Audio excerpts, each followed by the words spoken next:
Hello friends, स्वागत है आपका हमारे YouTube channel MP sky academy में। आज के इस वीडियो में हम लेसन प्लान बनाना जानेंगे, जो हिंदी में जिसे पाठ योजना कहते हैं। और ये जो लेसन प्लान है वो होगा आपका संसाधन पर। इसका प्रकरण है संसाधन। तो सबसे पहले आपको जब आप लेसन प्लान बनाते हैं तो फिर क्या करते हैं, सबसे पहले विद्यालय का नाम लिखते हैं। जिस विद्यालय में आपकी टीचिंग लगी हुई है उस विद्यालय का नाम लिखेंगे, जैसे कि इसमें लिखा गया है। फिर उसके बाद से आपको इस तरह से बॉक्स बनाना होता है जिसमें आप लिखते हैं दिनांक, विषय में सामाजिक विज्ञान, और फिर उप विषय में जो भी है इतिहास, भूगोल। तो ये भूगोल का है तो ये इसमें भूगोल लिखा हुआ है। क्लास लिखेंगे, फिर चक्र, जिस घंटे में आप पढ़ाने जा रहे हैं वो चक्र होता है। फिर टाइम 45 मिनट, 40 मिनट, जो भी टाइम होगा वो टाइम लिखेंगे। उसके बाद लिखते हैं प्रकरण। प्रकरण है संसाधन। अब इस पर आपको लिखना है, सबसे पहले सामान्य उद्देश्य लिखेंगे। सामान्य उद्देश्य में हम लिखेंगे, सबसे पहला है छात्रों में भूगोल विषय के प्रति रुचि उत्पन्न करना। दूसरा, छात्रों को भूगोल विषय के सिद्धांतों, नियमों एवं तथ्यों से अवगत कराना। फिर तीसरा लिखेंगे, छात्रों में भूगोल विषय के प्रति तार्किक दृष्टिकोण विकसित करना। चौथा लिखेंगे, छात्रों में भूगोल विषय के प्रति मानसिक शक्तियों का विकास करना। ये जो सामान्य उद्देश्य होता है ये पूरे विषय से संबंधित होता है। जैसे ये भूगोल का है तो भूगोल विषय से संबंधित है। जो भी भूगोल पढ़ने का जो भी उद्देश्य है उससे लिखेंगे हम। जैसे पांचवा है छात्रों का मानव जीवन एवं भौगोलिक परिस्थितियों की क्रिया प्रतिक्रिया तथा पारस्परिक संबंधों का ज्ञात करना। फिर छठा लिखेंगे, छात्रों में विश्व बंधुत्व की भावना जागृत करना। सातवां, छात्रों में राष्ट्र प्रेम, देशभक्ति की भावना का विकास करना।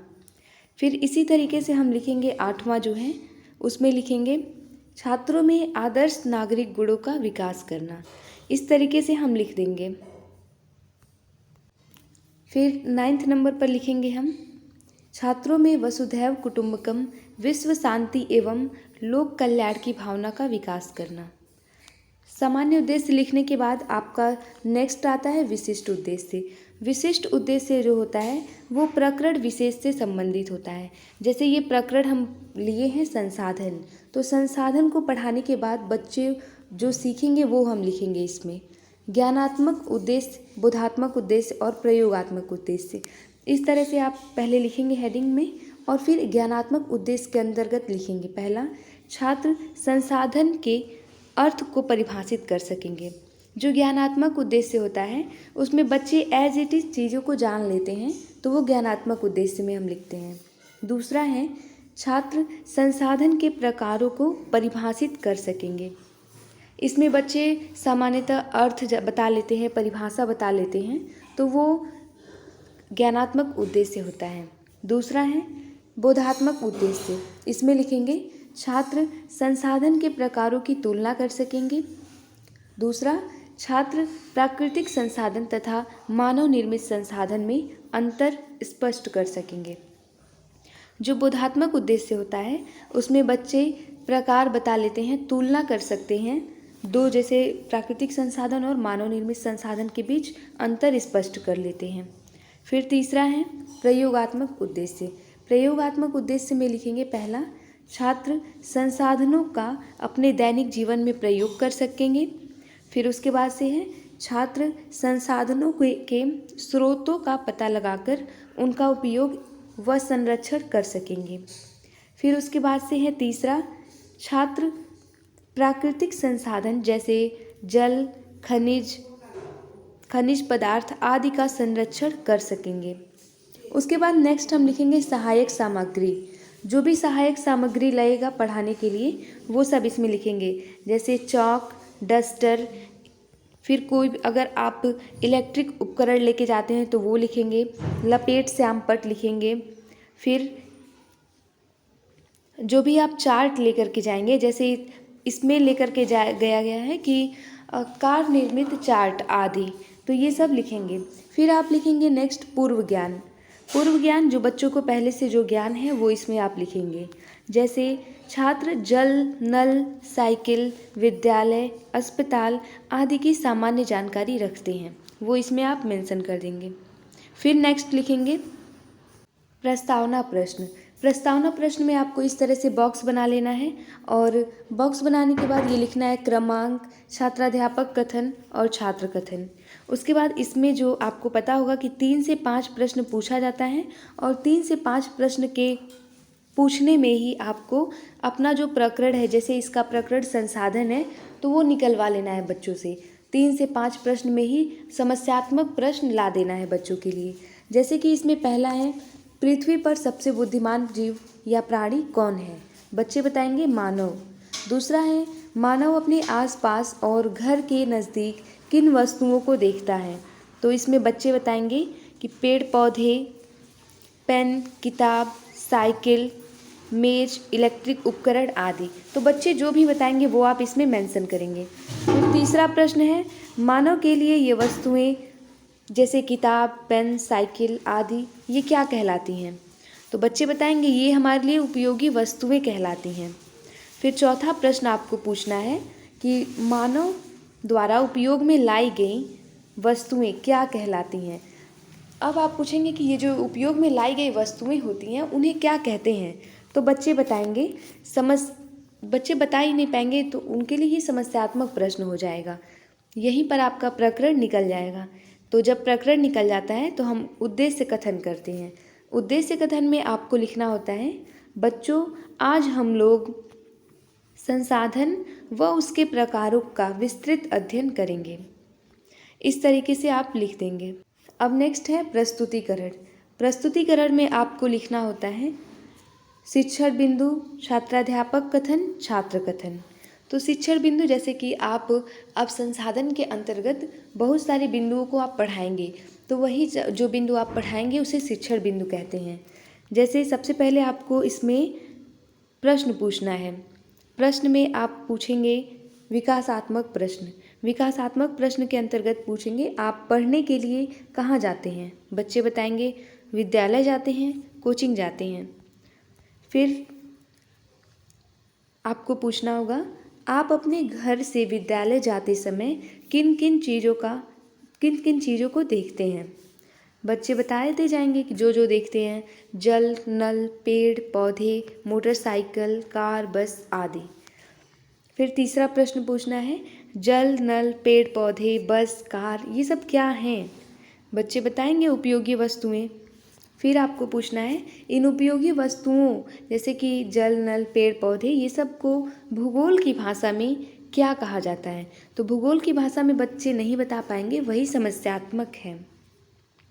तो फिर आपको नेक्स्ट पढ़ाना है, लिखना है शिक्षण बिंदु संसाधन और संसाधन शिक्षण बिंदु लिख करके उसके बारे में आपको बताना है। आप बच्चों को बताएंगे हमारे आसपास जो भी वस्तुएं दिखाई देती हैं जिनका प्रयोग हम अपने दैनिक जीवन में किसी ना किसी रूप में करते हैं उन्हें संसाधन कहते हैं। इतना बताने के बाद बच्चों में लिखेंगे छात्र कथन में छात्र कथन को ध्यानपूर्वक सुनते हैं। जो टीचर बोल रहे हैं उसे बच्चे ध्यानपूर्वक सुन रहे हैं। नेक्स्ट आप लिखेंगे। इसके बाद शिक्षण बिंदु में आपको क्या लिखना है अभी पहले इसको बताना है।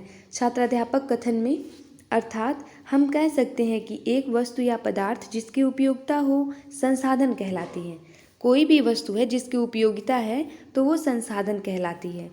दूसरे शब्दों में बच्चों को बताएंगे हम कह सकते हैं कि संसाधन होते नहीं बल्कि प्रकृति में उपहार स्वरूप उपलब्ध विभिन्न वस्तुओं को मनुष्य अपने ज्ञान और तकनीक के प्रयोग से उसे अपने लिए उपयोगी बनाता है। इतना बता देंगे और बच्चे जो हैं वो ध्यानपूर्वक इसे सुनेंगे। आपको लिख देना है छात्र कथन में कि छात्र छात्राएं ध्यानपूर्वक सुनेंगे। उसके बाद आपको लिखना है बोधात्मक प्रश्न। थोड़ा सा पढ़ाने के बाद से उसमें से आपको बोधात्मक प्रश्न पूछना है। बच्चे क्या जाने हैं आपकी बातों को ध्यान से सुन रहे हैं कि नहीं, उन्हें समझ में आ रहा है कि नहीं, इसका पता करने के लिए आपको बीच बीच में प्रश्न पूछना होता है। तो आप पहला प्रश्न पूछेंगे कार, बस, ट्रेन, मोटरसाइकिल का प्रयोग कौन करता है? तो बच्चे आंसर देंगे मानव या मनुष्य कोई बोल सकता है। दूसरा प्रश्न है, जिन वस्तुओं का प्रयोग मानव अपने उपयोग में लाता है उन्हें क्या कहते हैं? तो अब तो बच्चे बता लेंगे कि उनको कहते हैं हम संसाधन। फिर तीसरा प्रश्न होगा, संसाधन कहाँ से प्राप्त होते हैं? तो अब बताएंगे बच्चे, प्रकृति से। फिर नेक्स्ट आपको लिखना है, और ये आपको जितने भी पेज पर आप ये प्रस्तुतिकरण देंगे उस पर आपको ये लाइन खींचना है और सबके ऊपर शिक्षण बिंदु, छात्राध्यापक कथन, छात्र कथन, ये सब लिखना है। फिर आपको पूछना है, प्रकृति में संसाधन कितने प्रकार के होते हैं? तो बच्चों को अभी नहीं पता है कि प्रकृति में जो संसाधन है वो कितने प्रकार के होते हैं। तो अब आपको बताना है, शिक्षण बिंदु में लिखना है संसाधन के प्रकार। फिर आप बताएंगे बच्चों को, संसाधन 3 प्रकार के होते हैं, प्राकृतिक संसाधन, मानव निर्मित संसाधन और मानव संसाधन। छात्र कथन को ध्यानपूर्वक सुनेंगे, आपको ये लिखना है। फिर अब आप एक एक करके इन सबको बताएंगे। जैसे प्राकृतिक संसाधन में आपको बताना है, प्राकृतिक संसाधन ऐसे संसाधन जो प्रकृति से मानव को उपहार स्वरूप मिले हैं और जिन्हें मनुष्य बिना किसी संशोधन के ही उपयोग करता है, प्राकृतिक संसाधन कहलाते हैं। उदाहरण में जल, सूर्य का प्रकाश, खनिज पदार्थ, वन, मृदा आदि, ये सारी चीज़ें प्राकृतिक संसाधन हैं। और छात्र कथन में आपको लिखते रहना है, छात्र छात्राएं ध्यानपूर्वक सुनेंगे। फिर नेक्स्ट बताना है मानव निर्मित संसाधन। जब प्रकृति पृथ्वी पर यानी प्रकृति में यानी कि पृथ्वी में उपलब्ध किसी पदार्थ का मूल स्वरूप अपनी उपयोगिता के आधार पर बदल दिया जाता है तो वह मानव निर्मित संसाधन कहलाता है। जैसे घर, सड़क, पुल, विद्यालय, अस्पताल, मशीनें, बांध इत्यादि। अब इसके बाद आपको तीसरा बताना होगा, मानव संसाधन। मानव संसाधन क्या है? तो इसमें लिखना है, मानव संसाधन मनुष्य स्वयं भी एक विशिष्ट प्रकार का संसाधन है, अतः लोगों को मानव संसाधन कहा जाता है। मानव द्वारा प्रकृति को बेहतर उपयोग तभी संभव है जब उसके पास ज्ञान, कौशल और तकनीकी उपलब्ध हो, जैसे स्वयं मानव। उसके बाद से आपको लिखना है बोधात्मक प्रश्न। इतना पढ़ाने के बाद जैसे आपने संसाधन पढ़ा दिया तो उस पर बोधात्मक प्रश्न पूछा, फिर अब प्रकारों को पढ़ा लिया तब बोधात्मक प्रश्न पूछना है। जैसे पहला है, संसाधन कितने प्रकार के होते हैं? बच्चे बताएंगे अब 3 प्रकार के होते हैं क्योंकि उन्हें आप पढ़ा चुके हैं। दूसरा, प्राकृतिक संसाधन कौन कौन है? तो बताएंगे बच्चे कि प्राकृतिक संसाधन में जल, वन, सूर्य का प्रकाश, ये सभी आते हैं। तीसरा प्रश्न, मानव निर्मित संसाधन के उदाहरण बताइए। तो बच्चे बताएंगे जो मनुष्यों ने बनाया है वो मानव निर्मित संसाधन है, जैसे सड़क, पुल, विद्यालय, ये सभी। अब आपको श्यामपट्ट सारांश लिखना है। श्यामपट्ट सारांश में वो चीज़ें आप लिखेंगे जो आप ब्लैक बोर्ड पे लिखे होते हैं बच्चों को पढ़ाते वक्त। जैसे जब आप बच्चों को बता रहे होंगे तो आप ब्लैक बोर्ड पर भी कुछ लिखेंगे। जैसे इसमें संसाधन को आप बता देंगे कि जल, वन, नल, कार, बस, सूर्य का प्रकाश, ये सभी जो है ये संसाधन है। संसाधन के प्रकार आपको लिखना होगा कि 3 प्रकार के हैं, प्राकृतिक, मानव निर्मित और मानव संसाधन। फिर उसके बाद से आपको लिखना है निरीक्षण कार्य। निरीक्षण कार्य में लिखना है छात्राध्यापक, अगर आप छात्राध्यापक है तो छात्राध्यापक लिखेंगे और छात्राध्यापिका है तो छात्राध्यापिका द्वारा कक्षा में घूम घूम कर निरीक्षण कार्य किया जाता है। छात्रों के व्यक्तिगत समस्या का समाधान उसी स्थान पर तथा सामूहिक समस्या का समाधान श्यामपट्ट पर किया जाता है। फिर पुनरावृत्ति प्रश्न या मूल्यांकन प्रश्न आपको करना है। जैसे कि पूरा कंप्लीट पढ़ाने के बाद अपना प्रकरण आपको मूल्यांकन प्रश्न करना है लास्ट में। तब आपको पूछना है संसाधन क्या है, बच्चे आपको बताएंगे।